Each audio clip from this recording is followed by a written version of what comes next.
नमस्कार दोस्तों, वेलकम। स्वागत है एक बार फिर से आप सभी का आर एस जंक्शन पर। मैं हूं घनश्याम और डेली करंट अफेयर्स राजस्थान की कक्षा में आज फिर से हाजिर हूं लेकर कुछ महत्वपूर्ण खबरें। तो दोस्तों, लाइक और शेयर करने में कंजूसी ना बरतें, क्योंकि जिस तरह से मैं कंटिन्यू आपके लिए मैटर लाता हूं उसी तरह से आपकी कंटिन्यूटी भी बनी रहनी चाहिए। आप अपना समर्पण बनाए रखें, निरंतरता, धैर्य और इसके साथ कड़ी मेहनत, ये तीन चीज़ें हैं जो आपको आर एस जैसे बड़े एग्ज़ाम में सफलता दिला सकती है। तो उस चीज़ को ध्यान रखें। चलिए तो शुरुआत करते हैं आज के हमारे पहले प्रश्न के साथ। दुनिया का पहला माइक्रो सेंसर आधारित विस्फोटक ट्रेस डिटेक्टर, जिसको नाम दिया गया है नैनो स्नीफर, उसका निर्माण किस संस्थान के इनक्यूबेटेड स्टार्टअप द्वारा किया गया है? तो आईआईटी मुंबई द्वारा इनक्यूबेटेड एक स्टार्टअप ने जो है इस माइक्रो सेंसर से आधारित विस्फोटक ट्रेस डिटेक्टर नैनो स्नीफर का निर्माण किया है। केंद्रीय शिक्षा मंत्री ने हाल ही में इसे लॉन्च किया। नैनो स्नीफर को आईआईटी बॉम्बे इनक्यूबेटेड एक स्टार्टअप द्वारा विकसित किया गया है और इसका जो विपणन है अर्थात मार्केटिंग जो है वो IIT Delhi incubated startup critical solutions द्वारा किया जा रहा है।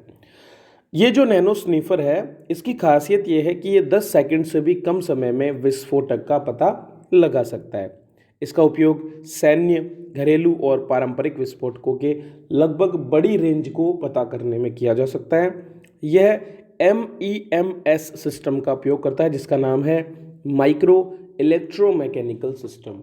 तो माइक्रो इलेक्ट्रोमैकेनिकल सिस्टम का प्रयोग करके और यह विस्फोटकों की नैनोग्राम मात्रा का भी पता लगा। नैनो क्या होता है? 10⁻⁹ 1 इंटू 10⁻⁹ के स्तर पर जब हम चर्चा करते हैं तो दरअसल हम नैनो स्तर की बात कर रहे होते हैं, मतलब अति सूक्ष्म, बाल का भी हजारों भाग इसको माना जाता है। डिवाइस की कीमत 10 लाख रुपए है। हालांकि यह आपको ज़्यादा लग सकती है, लेकिन मौजूदा उपकरणों की कीमत का यह केवल 1/3 है और इसका उपयोग इसका जो है यूरोप, भारत और अमेरिका में पेटेंट भी हो चुका है और आने वाले समय में इसका व्यावसायिक उत्पादन भी हो पाएगा। दुनिया भर में बड़ी मात्रा में ऐसे विस्फोटकों की जो है डिमांड होती है और भारत इस डिमांड को पूरा करके इससे लाभ कमा सकता है।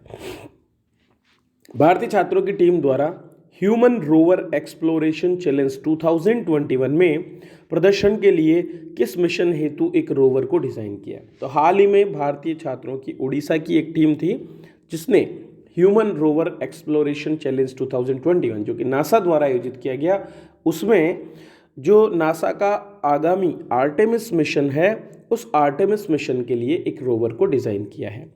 कटक के नवोन्मेष प्रसार स्टूडेंट एस्ट्रोनॉमी टीम, नाम क्या है? नैपसेट, नवोन्मेष प्रसार स्टूडेंट एस्ट्रोनॉमी टीम जो है उसके द्वारा इसे डिज़ाइन किया गया। तो रोवर का जो आर्टेमिस मिशन 2024 है, जिसको हम मून मिशन भी कह सकते हैं, उसके लिए डिज़ाइन किया गया, जिसमें एक पहली महिला और एक पुरुष को चांद पर भेजा जाएगा।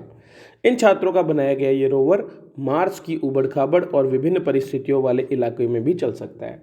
नासा इसके लिए अपने शक्तिशाली रॉकेट स्पेस लॉन्च सिस्टम का इस्तेमाल करेगा और नासा आर्टेमिस मिशन के तहत अपने अंतरिक्ष यात्रियों को दक्षिणी ध्रुव पर उतारेगा। तो चांद के दक्षिणी ध्रुव पर वो अपने यात्रियों को उतारने वाला है और निश्चित रूप से अगर ये जो मिशन है ये अगर सफल होता है तो निश्चित रूप से अमेरिका एक बार फिर से जो सुपर पावर है उसकी दौड़ में आगे निकलेगा, क्योंकि अंतरिक्ष की जो आज के समय में इसकी खोज के जो प्रयास चल रहे हैं उनमें काफ़ी देशों के बीच में अभी होड़ चल रही है।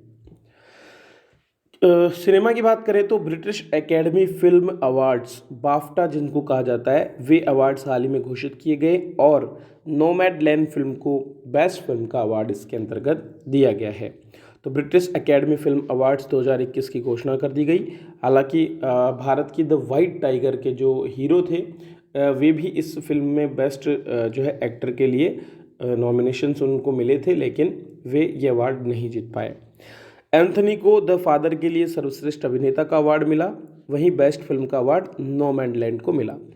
बेस्ट एक्ट्रेस फ्रांसिस मैकडॉर्मेंट को नोमैडलैंड के लिए, supporting actress Yuh Jung Youn को मिनारी के लिए, supporting actress Daniel Kaluuya Judas and the black messiah के लिए और best short film the present Farah Nabulsi, जबकि outstanding British film promising young woman को दिया गया है।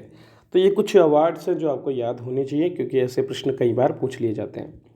आगे बढ़ने से पहले दोस्तों, गुलदस्ता मार्च 2021 का अंक अवेलेबल है आप सभी के एप्लीकेशन पर।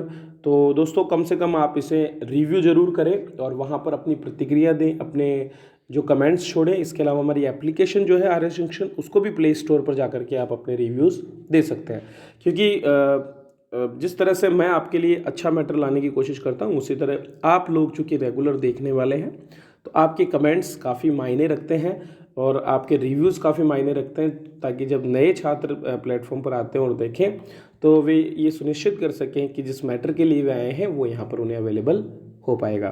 तो अपना 2 मिनट का समय निकाल करके और प्ले स्टोर पर आर एस जंक्शन ऐप को और एप्लीकेशन पर इस बुक को ज़रूर रिव्यू करें। निम्नलिखित में से किसी देश का नया मुख्य निर्वाचन आयुक्त नियुक्त किया गया है? तो दोस्तों देश का नया मुख्य निर्वाचन आयुक्त हाल ही में नियुक्त किया गया सुशील चंद्रा जी को। तो जो हमारे पुराने चुनाव आयुक्त हैं सुनील अरोड़ा जी, उनके स्थान पर 13 अप्रैल से अब सुशील चंद्रा मुख्य निर्वाचन आयुक्त के रूप में काम करेंगे।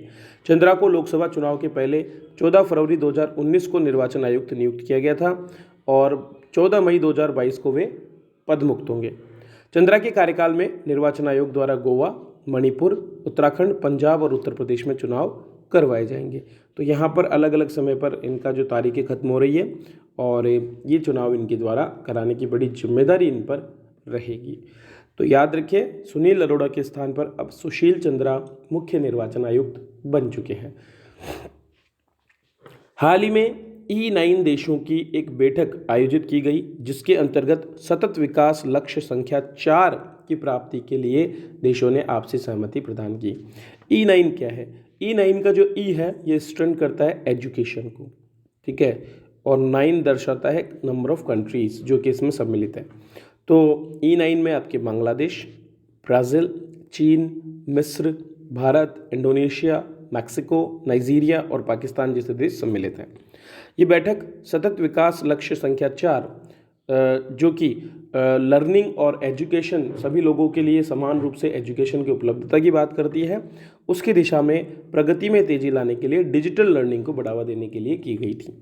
E9 साझेदारी पहली बार वर्ष 1993 में की गई, जिसका गठन यूनेस्को की सभी के लिए शिक्षा एक पहल है, क्या सभी के लिए शिक्षा, उस पहल के अंतर्गत किया गया। E9 देश SDG 4 शिक्षा 2030 को प्राप्त करने के लिए काम कर रहे हैं। 2030 तक सार्वभौमिक शिक्षा तक सभी की पहुँच हो, इसके लिए प्रयास हो रहे हैं। सभी के लिए शिक्षा पहल क्या है? यह एक वैश्विक पहल है जिसे पहली बार वर्ष 1990 में UNESCO, United Nations Development Programme, UNFPA और यूनिसेफ और विश्व बैंक ने मिलकर के थाईलैंड में जो अंतर्राष्ट्रीय सम्मेलन था शिक्षा का, उसमें शुरू किया था। तो सभी के लिए शिक्षा पहल 1990 और E9 2013, ये आपको 1993, ये आपको याद रखना है। चलिए राजस्थान की भी खबरों पर बात कर लेते हैं। निम्नलिखित में से किस एक को पहले राजस्थान लाइफ टाइम अचीवमेंट निर्यात रत्न अवार्ड से सम्मानित किया गया? तो हाल ही में निर्यात पुरस्कार जो है राजस्थान में प्रदान किए गए और पहली बार एक लाइफ टाइम अचीवमेंट निर्यात रत्न अवार्ड दिया गया, जो राजस्थान टेक्सटाइल्स मिल को मिला है। तो राज्य सरकार ने राज्य निर्यात पुरस्कारों की घोषणा की। पुरस्कार निर्यात में बेहतरीन ग्रोथ और टर्नओवर के लिए कुल 15 श्रेणियों में दिया जाता है। राज्य में निर्यात के क्षेत्र में बेहतर प्रदर्शन करने वाली 28 इकाइयों का चयन इस बार इस पुरस्कार के लिए किया गया है। लेकिन इसके अलावा एक और पुरस्कार दिया गया जो है लाइफ टाइम अचीवमेंट निर्यात रत्न अवार्ड, और ये राजस्थान टेक्सटाइल मिल्स को दिया गया है। ये पुरस्कार किसे मिलेगा?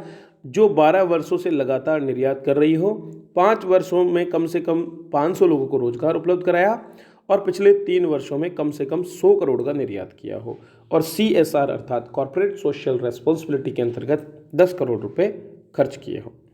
तो ये है निर्यात पुरस्कारों के बारे में जो कि राजस्थान में हाल ही में प्रदान किए गए हैं।